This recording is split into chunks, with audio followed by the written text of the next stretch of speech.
ان الحكم إلا لله امر اللہ تعبدوا الا اياه۔ حضرات گرامی قدر، اللہ تبارک و تعالی خالق کل ہیں، ہر چیز کو بنانے والے، رنگ و نور کو بنانے والے، حیات کو بنانے والے اللہ ہیں۔ تبارک الذی بیدہ الملک وہو علی کل شیء قدیر الذی خلق الموت والحیات۔ اللہ کی ذات وہ ہے جس نے زندگی کو بھی تخلیق کیا اور موت کو بھی تخلیق کیا۔ اللہ تبارک و تعالی ان کو اس کی ذات کے ساتھ ساتھ ان کی صفات کے ساتھ بھی پہچاننا چاہیے۔ اللہ تبارک و تعالیٰ کو رب ماننے والے کائنات کے 90% 95% سے زیادہ لوگ ہیں۔ دہریوں کی ایک چھوٹی سی جماعت ایسی ہے جو اللہ کو رب نہیں مانتی، باقی عیسائی بھی مانتے ہیں، یہودی بھی مانتے ہیں، مجوسی بھی مانتے ہیں۔ روح زمین کے اوپر جتنے انسان ہیں وہ اللہ کو رب مانتے ہیں، لیکن اللہ تبارک و تعالیٰ کو معبود ماننے والے اور حقیقی معبود ماننے والے اہل اسلام ہیں۔ لا الہ الا اللہ کے اوپر حقیقی اگر یقین ہے تو فقط مسلمانوں کا یقین ہے۔ مسلمان اللہ کو معبود برحق سمجھتے ہیں، اور فاسق و فاجر مسلمان ہو یا باعمل مسلمان ہو، اللہ کی عبادت کرنے کے اندر باقاعدگی سے کرنے والا مسلمان ہو یا اس میں دعوے کرنے والا مسلمان ہو، اس کو اس حقیقت کا پتہ ہے کہ اللہ معبود برحق ہے۔ اللہ کی معبودیت کے اوپر اور اللہ تبارک و تعالیٰ کے الہ حق ہونے کے اوپر اہل اسلام کا کوئی اختلاف نہیں ہے۔ حضرات گرامی قدر، یہ الگ بات ہے کہ کئیوں نے اللہ تبارک و تعالیٰ کی عبادت کے لیے اپنے آپ کو وقف کیے رکھا، اور کئی ایک لوگوں نے دنیا کے کھیل تماشے کے پیچھے لگ کر اپنی زندگی کے مقصد کو بھلا دیا، جو کیا تھا وَمَا خَلَقْتُ الْجِنَّ وَالْإِنسَ إِلَّا لِيَعْبُدُونَ۔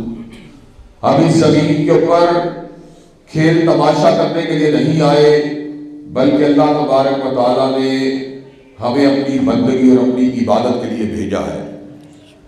حضرات گرامی قدر، لیکن اللہ تبارک و تعالیٰ کی ایک صفت ایسی ہے کہ اللہ تبارک و تعالیٰ حقیقی بادشاہ ہے، حقیقی شہنشاہ ہے، حقیقی طور پہ کائنات کے واحد مطلق العنان بادشاہ اللہ تبارک و تعالیٰ ہے۔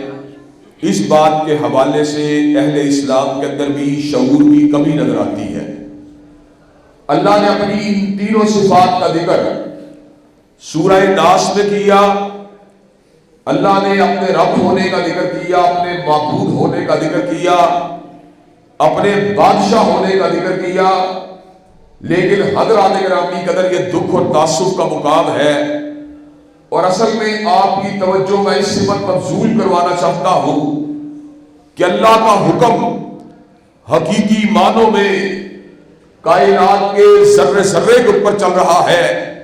سورج چڑھتا ہے اللہ کے حکم سے، چاند چڑھتا ہے اللہ کے حکم سے، انسان کو سانس آتا ہے اللہ کے حکم سے، انسان کا دل دھڑکتا ہے اللہ کے حکم سے، انسان کا ہاتھ پکڑتا ہے اللہ کے حکم سے، انسان چلتا ہے اللہ کے حکم سے، انسان کھاتا ہے اللہ کے حکم سے، انسان رفع حاجت کرتا ہے اللہ کے حکم سے۔ حضرات گرامی قدر، میرا باپ مجھے کتنا بھی عزیز کیوں نہ ہو اور میں اس کی زندگی کا کتنا بڑا متمنی بھی کیوں نہ ہو، حضرات گرامی قدر میرا باپ زندہ نہیں رہ سکتا میرے حکم کے تابع ہو کے، بلکہ وہ زندہ رہے گا اللہ کے حکم کے تابع ہو کے۔ جب اللہ کا حکم آ جائے گا، میں اپنے باپ کی زندگی کو چاہنے کے باوجود اس کو زندہ نہیں دیکھ سکتا، مجھے اسے قبر میں اتارنا پڑے گا۔ میری ماں مجھے کتنی بھی عزیز کیوں نہ ہو، میری ماں زندہ نہیں رہ سکتی جب تک اللہ کا حکم نہ ہو۔ جب اس کا حکم آ جائے گا مجھے اس کے اوپر مٹی کو ڈالنا پڑے گا۔ کتنے ہی بوڑھے باپ ایسے ہیں جن کو اللہ کے حکم کے سامنے اپنی گردنوں کو جھکانا پڑا اور اپنی معصوم سی کلیوں کو بھی قبر میں اتارنا پڑا۔ حضرات گرامی قدر، عام انسان تو عام انسان ہے، اللہ کے نبیوں کی زندگی بھی اللہ کے حکم اور اس کے تصرف کے تابع ہے۔ حضرات گرامی قدر، آپ اس امر کے اوپر غور کیجئے، وہ کیا بیٹا ہوگا کہ جس کا نام حضرت رسول اللہ نے اپنے جد امجد کے نام پہ ابراہیم رکھا ہوگا، اس سے کتنا پیار ہوگا، کتنی محبت ہوگی۔ لیکن حضرات گرامی قدر ہوا کیا؟ جب اللہ کا امر آ گیا، حضرت رسول اللہ صلی اللہ علیہ وسلم بھی اس موقع پر کیا الفاظ کہتے ہیں؟ اِنَّا بِفَرَاقِكَ یا ابراہیم لَمَحْزُونُونَ، ابراہیم تیری جدائی کا غم تو ہے لیکن رضینا بقضاء اللہ، ہم اللہ کے حکم پہ راضی ہیں۔ حضرات یہ بات بتلانے کا مقصد یہ ہے کہ اللہ حقیقی بادشاہ ہے، کائنات کے چپے چپے پر اور کائنات کے ذرے ذرے پر تصرف اگر چلتا ہے میرے بادشاہ اللہ کا چلتا ہے۔ لیکن حضرات گرامی قدر، اللہ نے جس طرح عبادت کے لحاظ سے انسانوں کو آزمایا، وہیں پر اللہ تعالیٰ نے اپنی بادشاہت کی پہچان کے حوالے سے بھی انسانوں کی آزمائش کی۔ اللہ نے یہ بات سمجھا کر کہ تیری پلک کی جنبش بھی میرے حکم کے تابع ہے اور تیرے سانس کی آمد و رفت بھی میرے حکم کے تابع ہے، اپنے بندے سے پوچھا کیا تو زمین کے اوپر میرے حکم کو نافذ کرنا چاہتا ہے کہ نہیں چاہتا؟ حضرات گرامی قدر، اللہ غنی عن العالمین ہے، پوری کائنات اگر کافر ہو جائے تو اللہ کی سلطنت میں ذرے کے برابر کمی نہیں ہو سکتی، اور پوری کائنات اگر ولی اللہ بن جائے تو اللہ کی کائنات میں اور اس کی بادشاہت میں ایک ذرے کا اضافہ بھی نہیں ہو سکتا۔ لیکن یہ اللہ کا ایک امتحان تھا جو اللہ نے اپنے بندوں سے کیا کہ کون ہے جو مجھے حقیقی معنوں میں بادشاہ مانتا ہے۔ حضرات ذرا غور کیجئے، کھاتے اس کا ہیں، پیتے اس کا ہیں، سانس اس کا لیتے ہیں، خون اس کا جاری ہے جسم میں، قوت کلام اس نے دی ہے، لیکن جب بادشاہ ماننے کی باری آئی کسی نے میاں صاحب کو بادشاہ بنا لیا، کسی نے خان صاحب کو بادشاہ بنا لیا۔ حضرات گرامی قدر، قرآن و سنہ موومنٹ کو یہ اعزاز حاصل ہے کہ قرآن و سنہ موومنٹ نے اس بات کا اعلان کر دیا جو میرا رب ہے، جو میرا معبود ہے، میرا بادشاہ بھی وہی ہے۔ حضرات گرامی قدر، زمین کے اوپر وہ لوگ ہمیشہ قلیل رہے ہیں جنہوں نے اللہ کی حاکمیت کی بات کی، اس لیے کہ اللہ کی حاکمیت کی بات کرنے کے دوران بڑی بڑی قربانیاں دینی پڑتی ہیں۔ کئی لوگوں کو اس کے لیے آگ کی خندقوں میں اتارا گیا اور کئی لوگوں کو اس مقصد کے حصول کے راستے سے روکنے کے لیے جیل خانوں میں پھینکا گیا، کئیوں کو جادو ٹونے کے وار کیے گئے، کئیوں پہ قاتلانہ حملے کیے گئے، کئیوں کو ابتلاؤں کا نشانہ بنایا گیا۔ لیکن حضرات گرامی قدر جو جیدار تھے، جو یکسو تھے، جو اللہ والے تھے، انہوں نے اللہ کے سوا کسی کی حاکمیت کو نہیں مانا۔ حضرات گرامی قدر، اللہ کی حاکمیت کو ماننا یہ کرامت کی بات نہیں بلکہ یہ ذمہ داری اور فرض منصبی کی بات ہے، اور حضرات گرامی قدر اللہ کی حاکمیت سے انکار کرنا یہ انتہائی بڑی اللہ کی ناراضگی کی بات ہے۔ اللہ نے قرآن مجید کے کئی مقامات پر اپنی حاکمیت کی اہمیت کو اجاگر کیا۔ اللہ فرماتے ہیں افا حکم الجاہلیت یبغون ومن احسن من اللہ حکما لقوم یوقنون، لوگ تو جاہلیت کے احکامات کے پیچھے بھاگتے ہیں، لوگ تو تحریک انصاف اور مسلم لیگ کے منشور کے پیچھے بھاگتے ہیں، لیکن یقین رکھنے والوں کی جمعیت کی نظر اگر ہوتی ہے اللہ کی حاکمیت پہ ہوتی ہے۔ حضرات گرامی قدر، اور اللہ کی حاکمیت کا منکر، اللہ نے اس کے بارے میں 3 فتوے دیے۔ تقدیر کے قاضی نے 3 فتوے دیے، اللہ ابو الحاکمین اور حضرت حق نے 3 فتوے صادر فرمائے۔ اللہ نے کہا وَمَن لَّمْ يَحْكُم بِمَا أَنزَلَ اللَّهُ فَأُولَٰئِكَ هُمُ الظَّالِمُونَ وَمَن لَّمْ يَحْكُم بِمَا أَنزَلَ اللَّهُ فَأُولَٰئِكَ هُمُ الْفَاسِقُونَ وَمَن لَّمْ يَحْكُم بِمَا أَنزَلَ اللَّهُ فَأُولَٰئِكَ هُمُ الْكَافِرُونَ۔ نام عبداللہ رکھنے سے، نام عبدالرب رکھنے سے، نام عبدالرحمن رکھنے سے ایمان کامل نہیں ہوتا۔ جو اللہ کے نازل کردہ احکامات کے مطابق فیصلے نہیں کرتا، اگر وہ باغی ہے، منکر ہے، وہ کافر ہے، اگر وہ گناہگار ہے، نظر انداز کرتا ہے، وہ فاسق ہے، اگر وہ کسی اور دباؤ میں آ کر اللہ کے احکامات کو نافذ نہیں کرتا، وہ ظالم ہے۔ نعرہ تکبیر! علامہ صاحب قدم بڑھاؤ، ہم تمہارے ساتھ ہیں۔ نواب زمانہ علامہ ابتسام الہی ظہیر صاحب۔ حضرات گرامی قدر، یہ ہماری خوش نصیبی ہے کہ اللہ نے ہمیں ایک ایسا دیش دیا جس دیش کے آئین نے اس بات کی ضمانت دی کہ اس مملکت خدا داد کے اندر کتاب و سنت کو سپریم لا کی حیثیت حاصل ہوگی۔ لیکن حضرات گرامی قدر پریکٹیکلی کیا ہوا؟ آئین نے تو ضمانت دی، لیکن چکلے بھی چلتے رہے، شراب کی بھٹیاں بھی چلتی رہی، سودی لین دین بھی ہوتا رہا۔ حضرات گرامی قدر احکامات الہیہ کی دھجیاں بھی اڑائی جاتی رہی، ٹرانسجنڈر بل کو ریاست کا آئین بھی بنایا جاتا رہا، اور جوائلینڈ جیسی فلموں کو اس ملک میں پرموٹ بھی کیا جاتا رہا۔ حضرات گرامی قدر، ایسے عالم میں ابن تیمیہ کے فرزندوں اور علامہ شہید کے روحانی بیٹوں کی یہ ذمہ داری بنتی تھی کہ وہ اس بات کی نکابت کرے، جب تک ہم میں سے ایک فرزند بھی زندہ ہے ہم ان ساری روایات کے ساتھ اعلان بغاوت کرتے رہیں گے اور اللہ کی حاکمیت کا نعرہ لگاتے رہیں گے۔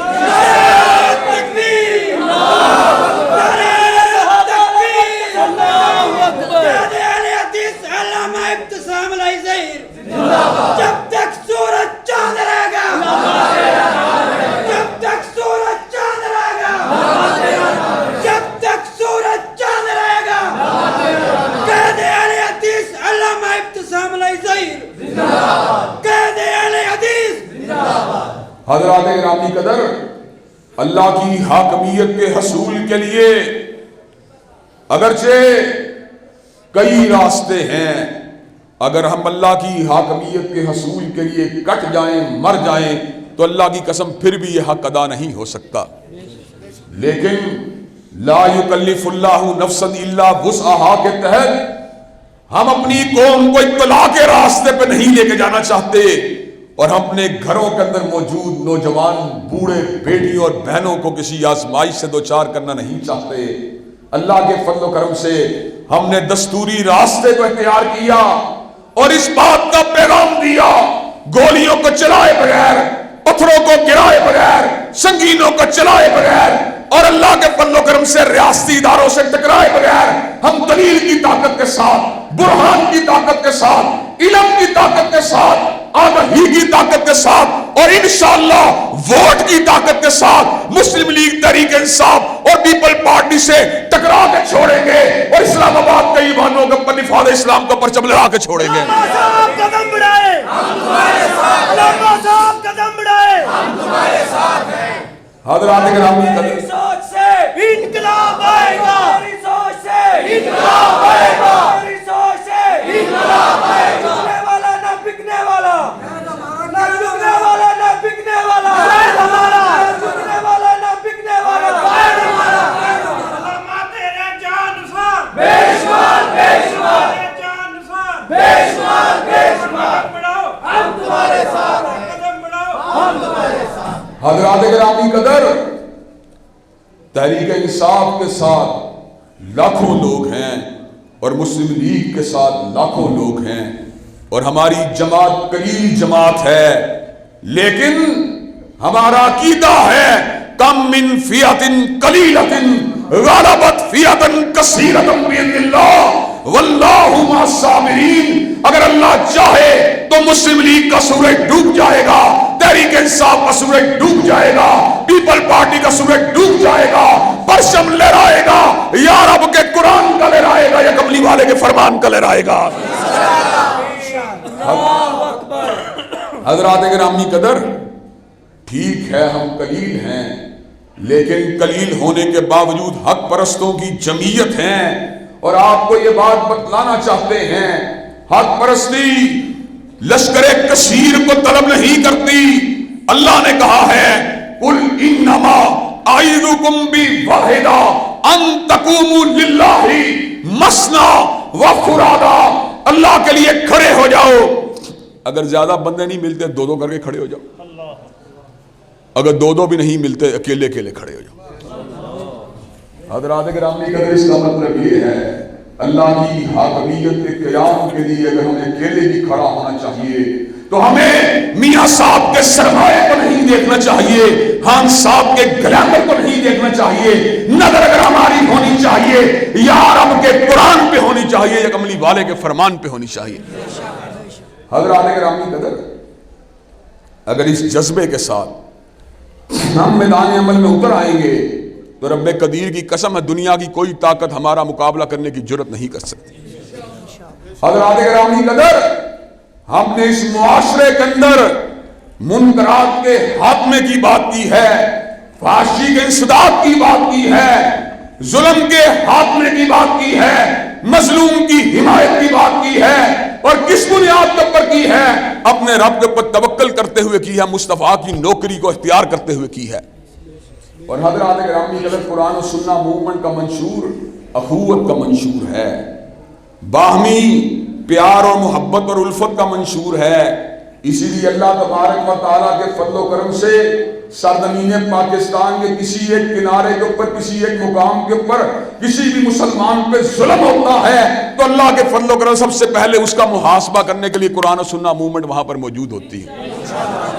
حضرات گرامی قدر، آپ کو یہ بات بتلا دوں، اللہ کی قسم، پارٹی کا بت، برادری کا بت، اگر ہم اس کو توڑنے میں کامیاب ہو جائیں تو دنیا کی کوئی طاقت ہمیں مغلوب نہیں کر سکتی۔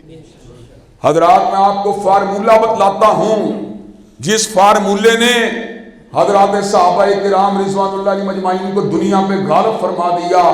فارمولہ کیا ہے؟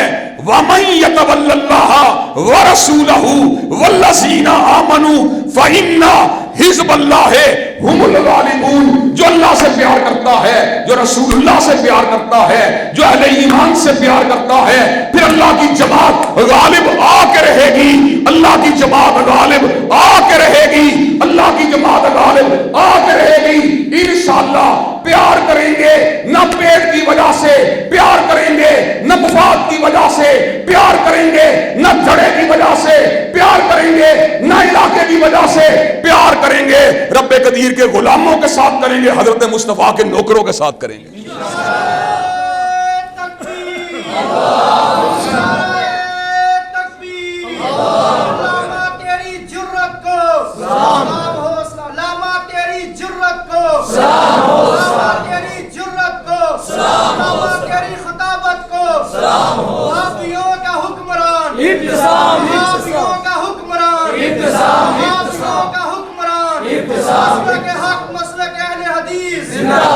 حضرات گرامی قدر، مجھے یہ بات بتلائیے، اگر ہم دین کی نسبت سے ایک دھڑے کی شکل اختیار کر جائیں تو کیا ہم مسلم لیگ اور تحریک انصاف کا مقابلہ نہیں کر سکتے؟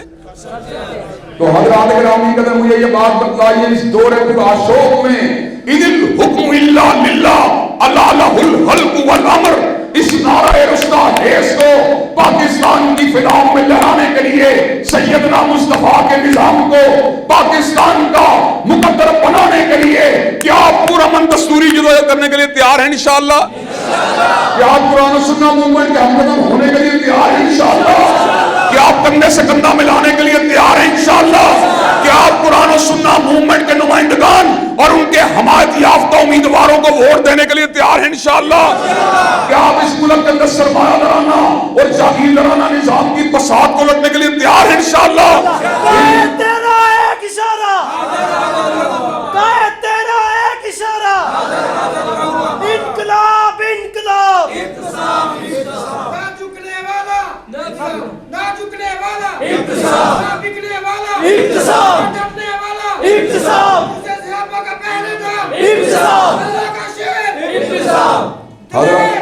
حضرات گرامی قدر انشاءاللہ قرآن و سنہ موومنٹ کا منشور میں نے آپ کے سامنے بیان کیا. اللہ کی حاکمیت، حضرت رسول اللہ کے شرف کا تحفظ، آپ کی عظمت کا تحفظ، تحفظ حق نبوت، اسی طرح دفاع شاعر اللہ، دفاع صحابہ، مظلوم انسانوں کے کام آنا، اس ملک کو حضرت قائد اور حضرت علامہ اقبال کے پاکستان بنانے کے لیے جستجو کرنا، اس ملک سے فحاشی اور منکرات کے خاتمے کے لیے پرامن سپیڈ پاور کو تیار کرنا. کہ آپ قرآن و سنہ موومنٹ کے دستور و منشور کے حمام ہونے کے لیے تیار ہیں انشاءاللہ؟ کیا ساتھ چلنے کے لیے تیار ہیں انشاءاللہ؟ انشاءاللہ شب کو ریزاں ہو گیا ہے جلوہ خورشید سے، اور یہ چمن معمور ہوگا نغمہ توحید سے. وآخر دعوانا الحمدللہ رب العالمین.